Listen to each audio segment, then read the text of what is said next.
Life-changing is the only way to describe the past 12 months for Elton John.The music superstar turned 70 last March and nearly died in intensive care in May. Then his mother died in December, just months after they reconciled following a very public row.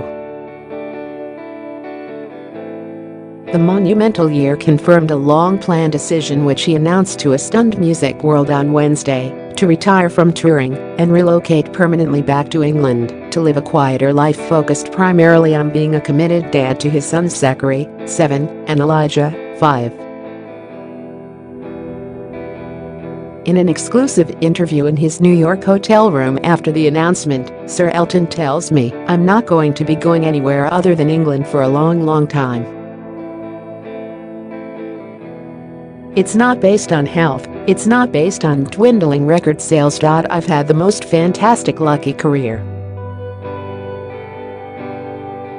I've enjoyed every single minute of playing live. There have been dark times, they have been self-induced. And my life is so wonderful now.T and years ago I wouldn't be sitting here saying this. But now with the boys, it's time." Elton will sign off his years on the road with a 300-date farewell Yellow Brick Road global tour over 3 years, starting in Pennsylvania, America, on September 8 and hitting the UK in 2019.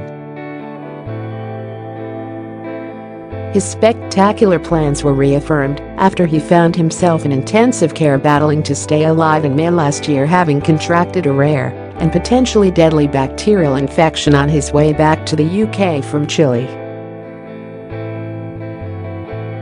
The previously invincible Rocket Man, who is sprightly and in control during our time together, describes himself as very unlucky, having had a clean bill of health just 2 months earlier to coincide with his 70th birthday. But he recalls, "I went to South America, had a wonderful tour with James Taylor, came back from Chile, felt bad on the plane, got home on a Tuesday night. I was in intensive care on Thursday and stayed there for 2 days. I was very close to death. I didn't know that ... and was very fortunate. I had great team of doctors. It took me 7 weeks to get back to normal after that. I had tubes coming out of every ... He trails off and admits the experience contributed to his decision to permanently reevaluate his life, including launching the farewell tour. He says, "That is a wake-up.You. You think you're completely solid and nothing is going to stop me, and then something like that, which was extremely unlucky. Things happen for a reason. I thought, we made this decision to come off the road, and this has reinforced it. This is someone telling me that, it is about time. You think about your mortality and think, God, I want to spend more time with the boys." Having his own children was also the impetus for Elton to agree to get back in touch with his mother Sheila Farebrother last year. It was in the months before she died and after a decade-long feud which she had publicly recounted in painful detail. Speaking for the first time about his mom's death at 92, Elton says he is glad there was a nice reconciliation.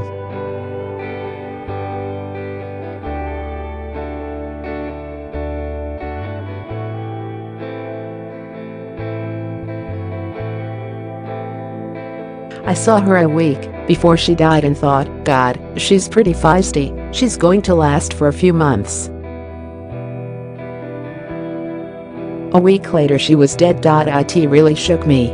With their relationship back on track, Elton was able to say his final goodbye at her funeral at his Woodside estate in Windsor, Berks.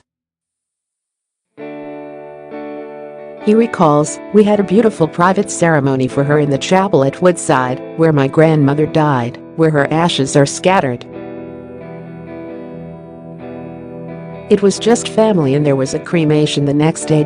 I wanted to have a private ceremony, and it was a beautiful religious ceremony. I sang, and I did a eulogy, and it was a lovely farewell. It was lovely that we did reconcile because otherwise. Life's too short. Elton first discussed the idea of retiring from touring with his husband and manager David Furnish 3 years ago. He told me, "Years ago I said to David, I'll be working like Ray Charles or B.B. King, I'll probably die on stage."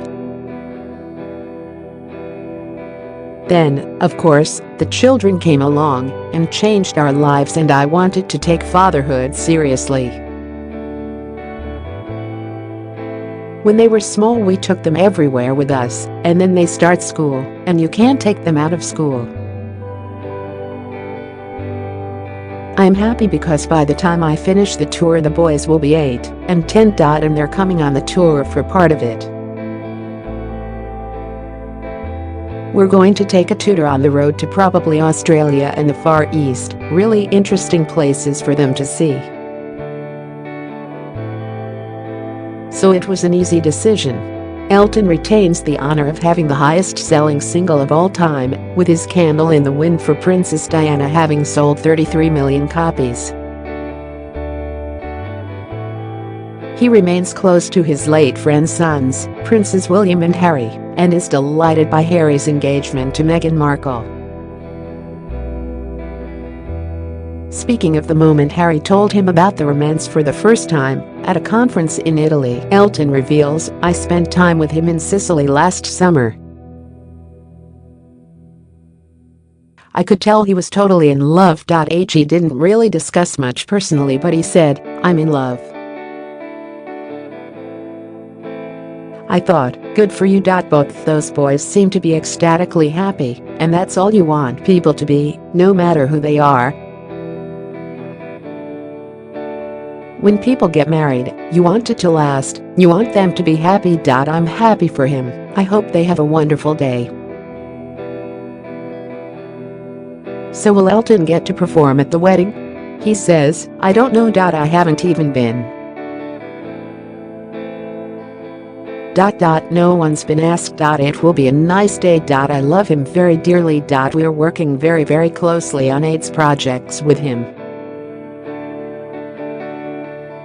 And both of those boys are very special to me because of their mother.